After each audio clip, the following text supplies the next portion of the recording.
तो दोस्तों, जब से भारत और मालदीव के बीच में ये नई टेंशन आकर खड़ी हुई है, मैं आपको तभी से खबरों के साथ साथ ये बताते जा रहा हूँ अपनी साइड से कि देखिए ये सारी कुछ गतिविधियां जो मालदीव की तरफ से की जा रही है, जिसमें प्राइम मिनिस्टर मोदी का अपमान करना हो, भारत का अपमान करना हो, भारत के धर्म और भारत की संस्कृति का अपमान करना हो, ये सारी कुछ चीजें जानबूझकर की जा रही है। क्योंकि अगर अच्छे रिलेशनशिप रहेंगे तो उनका झुकाव चाइना की ओर उस हिसाब से हो ही नहीं पाएगा। इस वजह से देखा गया है, पहले भी भारत के कुछ छोटे मोटे पड़ोसी देश चाइना के पाले में जाने से पहले भारत को उंगली करके ही गए हैं। तो इसी तरह की चीजें मालदीव की तरफ से लगातार की जा रही है और ये भारत के लिए एक सिरदर्द वाली बात है, क्योंकि मालदीव का जो लोकेशन है वो स्ट्रेटेजिकली भारत के खिलाफ इस्तेमाल किया जा सकता है और इसकी आशंका भारत को थी भी। आप सभी को याद होगा कि रिसर्चर शिप जो चाइना के हैं, इनको लेकर भारत काफी परेशान था। ये हिंद महासागर में आकर डॉक करते हैं और वहां से फिर भारत के एरियाज की जासूसी करने की कोशिश करते हैं, जिसके लिए इनकी फेवरेट जो डेस्टिनी थी वो पहले श्रीलंका हुआ करती थी। लेकिन श्रीलंका को भारत के साथ साथ अमेरिका द्वारा भी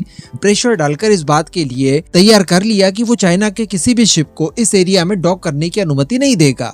और हम लोगों ने पास्ट में देखा कि श्रीलंका द्वारा नए प्रोटोकॉल बनाने की बात कही गई और चाइना को इस बात के लिए स्पष्ट कह दिया गया कि वर्ष 2024 में आपका कोई भी रिसर्चर शिप हमारे एरिया में आकर डॉक नहीं कर पाएगा, हम आपको इसकी मंजूरी नहीं देते। तो ये एक बहुत अच्छा कदम था, भारत के लिए ये काफी ज्यादा महत्वपूर्ण खबर थी।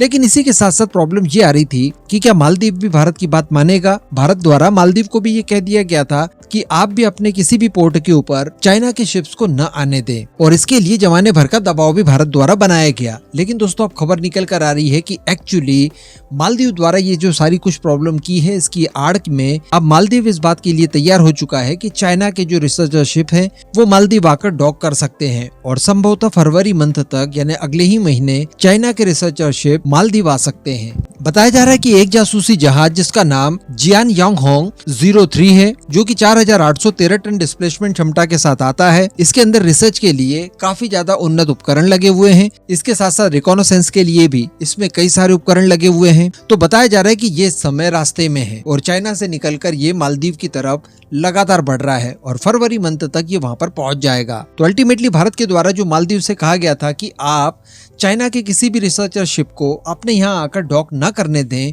तो वो हमारे द्वारा जो प्रेशर बनाने की कोशिश की गई थी मालदीव के ऊपर, वो यहाँ पर काम आते हुए नहीं दिखाई दे रही है। तो अब जरूरी ये होगा भारत के लिए कि भारत भी मालदीव के ऊपर दबाव बनाने के लिए उंगली को थोड़ी बहुत टेढ़ी जरूर करे। दूसरी खबर की दोस्तों बात करेंगे तो ये खबर जुड़ी हुई है सीधे फ्रांस से। हम सभी जानते हैं कि फ्रांस के राष्ट्रपति इमैनुअल मैक्रों भारत के अंदर होने जा रहे गणतंत्र दिवस के कार्यक्रम में मुख्य अतिथि के तौर पर इनवाइट किए गए हैं और वो भारत आ भी रहे हैं।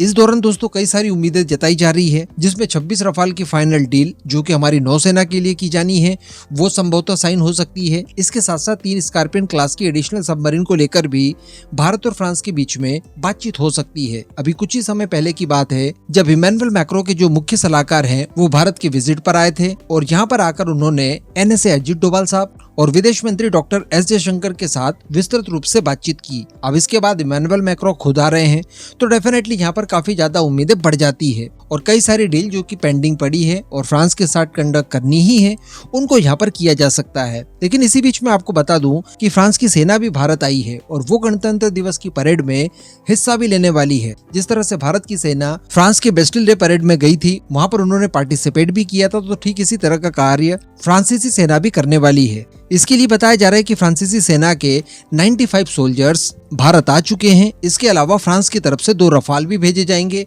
जो कि गणतंत्र दिवस परेड के दौरान करतब करके भी दिखाएंगे, यानी फ्लाई पास वगैरह का हिस्सा फ्रांसीसी रफाल भी होंगे। इसके अलावा बताया जा रहा है कि जब फ्रेंच राष्ट्रपति इमैनुअल मैक्रों भारत आएंगे तो उनको लेकर राजस्थान में एक रोड शो भी आयोजित किया जाएगा और उस दौरान प्राइम मिनिस्टर मोदी भी उनके साथ रहेंगे।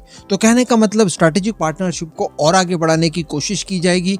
जो जरूरी डील्स है उन्हें फाइनल चोला पहनाया जाएगा और कुछ इस तरह से भारत और फ्रांस द्वारा संयुक्त रूप से भारत का रिपब्लिक डे सेलिब्रेट किया जाएगा। इन दोनों ही खबरों पर आपका जो भी मानना हो नीचे कमेंट करके जरूर बताइएगा।